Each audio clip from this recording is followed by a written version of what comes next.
بسم اللہ الرحمن الرحیم نحمدہ ونصلی ونسلم علی رسولہ الکریم۔ آج دو تو افسوسناک خبریں ہیں، بلکہ تین چار افسوسناک خبریں ہیں۔ ایک خبر تو یہ ہے کہ بلوچستان فوجی قافلے پر حملہ، 14 جوان جام شہادت نوش کر گئے۔ خیبر پی کے نائک سمیت 3 اہلکار شہید، 2 دہشت گرد ہلاک، 2 بم دھماکوں میں 5 افراد مارے گئے۔ ضلع گوادر کے علاقہ پسنی سے اماڑہ جانے والی 2 گاڑیوں پر دہشت گردوں نے گھات لگا کر فائرنگ کی، جس سے 14 جوان شہید ہوئے۔ دوسری خبر، میاں والی ایئر بیس پر دہشت گردوں کا حملہ سیکورٹی فورسز نے ناکام بنایا اور 9 دہشت گرد جہنم واصل ہو گئے۔ کچھ بڑا ہونے والا ہے۔ راہ سے منسلک اکاؤنٹس پر حملے سے پہلے اشارے۔ ایئر بیس پر گراؤنڈ 3 طیاروں کو نقصان، فیول ٹینک میں آگ لگ گئی۔ ایئر چیف کا دورہ میاں والی، آپریشن کا فوری اختتام، امن دشمنوں کے لیے واضح پیغام۔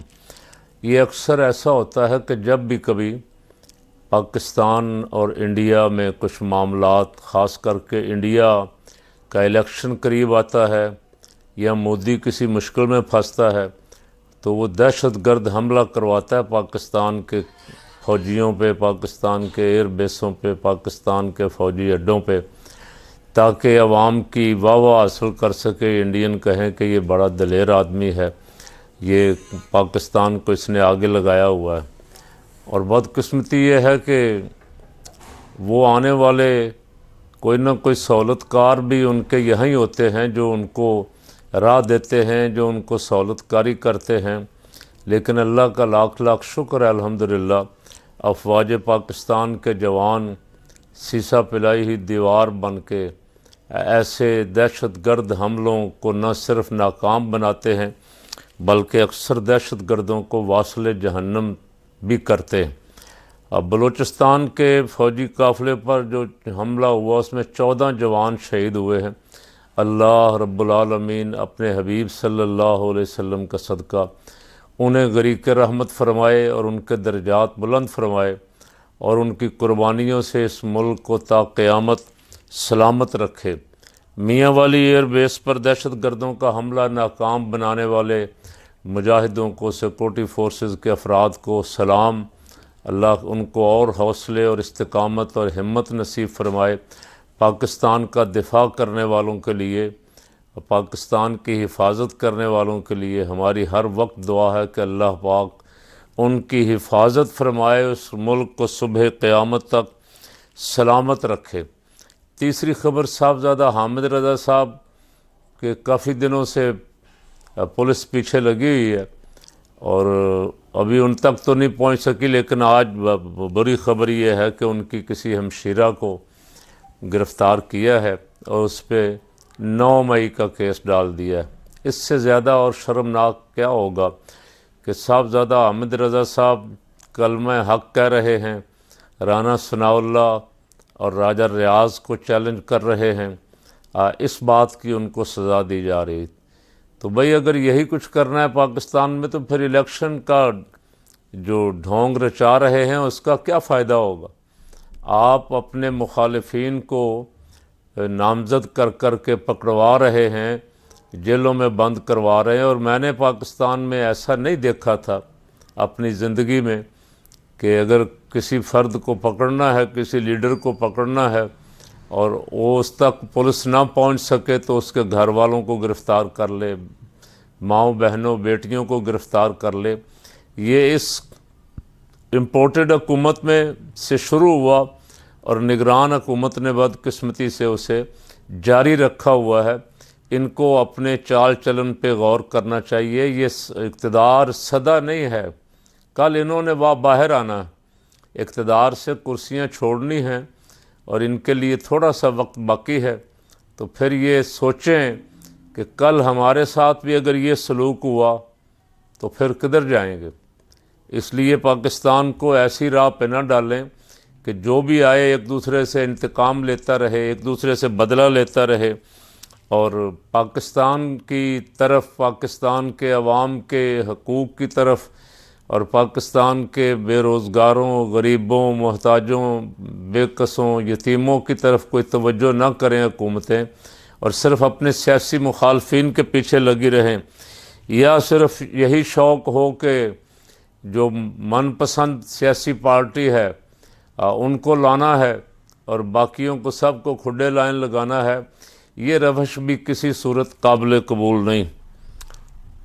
چوتھی خبر ایک گردش کر رہی کہ مولانا فضل الرحمان غزہ روانہ ہو گئے ہیں، سبحان اللہ۔ دو تین صحافیوں نے چھوڑی ہے کہ مولانا کی سرگرمیاں خفیہ رکھی جائیں گی، مولانا غزہ کے مظلوموں کی مدد کے لیے گئے ہوں تو سبحان اللہ، مولانا کو ہم خراج تحسین پیش کریں گے۔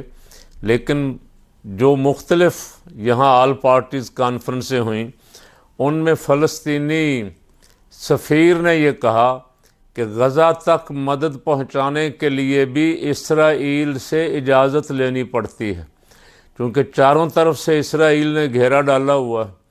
اردن اور مصر وغیرہ کی سرحدوں پہ بھی اسرائیلی بیٹھے ہوئے ہیں، اور وہ دونوں ملک بھی سہولت کاری کر رہے ہیں اسرائیل کی، اور کچھ عرب ملک بھی کر رہے ہیں، اللہ ان کو ہدایت دے۔ تو مولانا یا تو اسرائیل کے ساتھ معاملات طے کر کے گئے ہیں، یا پھر امریکہ کے ساتھ طے کر کے، اس لیے کہ اس کے علاوہ تو وہاں غزہ میں تو کوئی نہیں جا سکتا۔ اور ان کے مولانا کے جو سیکرٹری اطلاعات ہیں یا جو خبر دینے والے ہیں، وہ فرما رہے ہیں کہ ابھی ہم کوئی خبر نہیں دے سکتے، ابھی ہم مولانا کی سرگرمیاں خفیہ رکھیں گے۔ تو یہاں تو پاکستان سے بہت ساری جماعتیں یہ مطالبہ کر رہی ہیں کہ جانے کی اجازت دی جائے، لبنان جانے کی اجازت دے دی جائے، چلیں مصر جانے کی اجازت دے دی جائے۔ تو یہاں تو ہزاروں مجاہدین تیار بیٹھے، اور لبیک، تحریک لبیک پاکستان والے اس وقت جب ہم گفتگو کر رہے ہیں تو اسلام آباد کی سڑکوں پہ سراپا احتجاج بنے ہوئے، اپنے لبیک کے، اپنے فلسطین کے مظلوم بھائیوں کے لیے ملین مارچ، انہوں نے الاقصی، طوفان الاقصی ملین مارچ نام رکھا تھا۔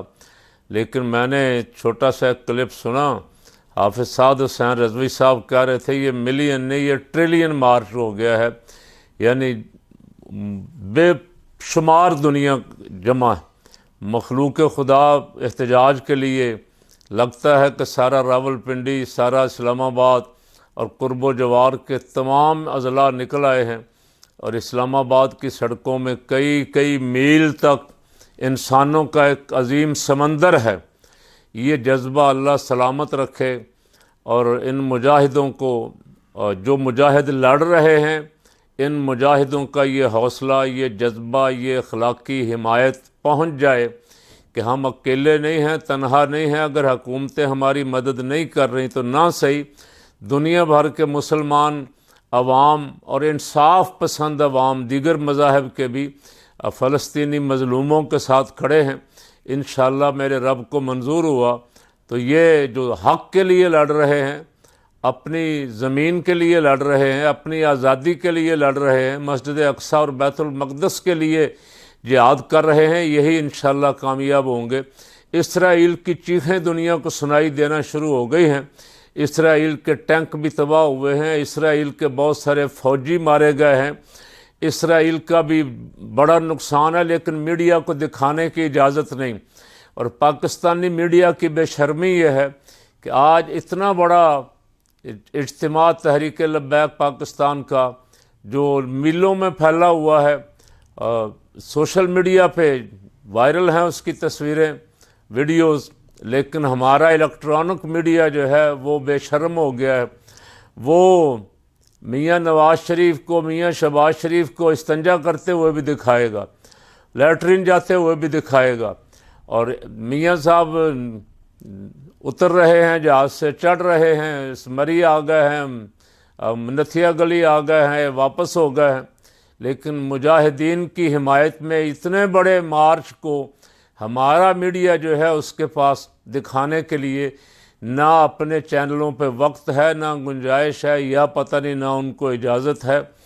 اللہ رب العالمین مجاہدوں کے ساتھ ہے، جہاد کرنے والوں کے ساتھ ہے اور ان کا مددگار ہے، اور اس کی بارگاہ میں دعا ہے کہ اللہ ان مجاہدوں کی اور یہ جو ان کی حمایت کے لیے مجاہد نکلے ہوئے ہیں ان سب کی مدد فرمائے اور ان کو فتح و نصرت عطا فرمائے۔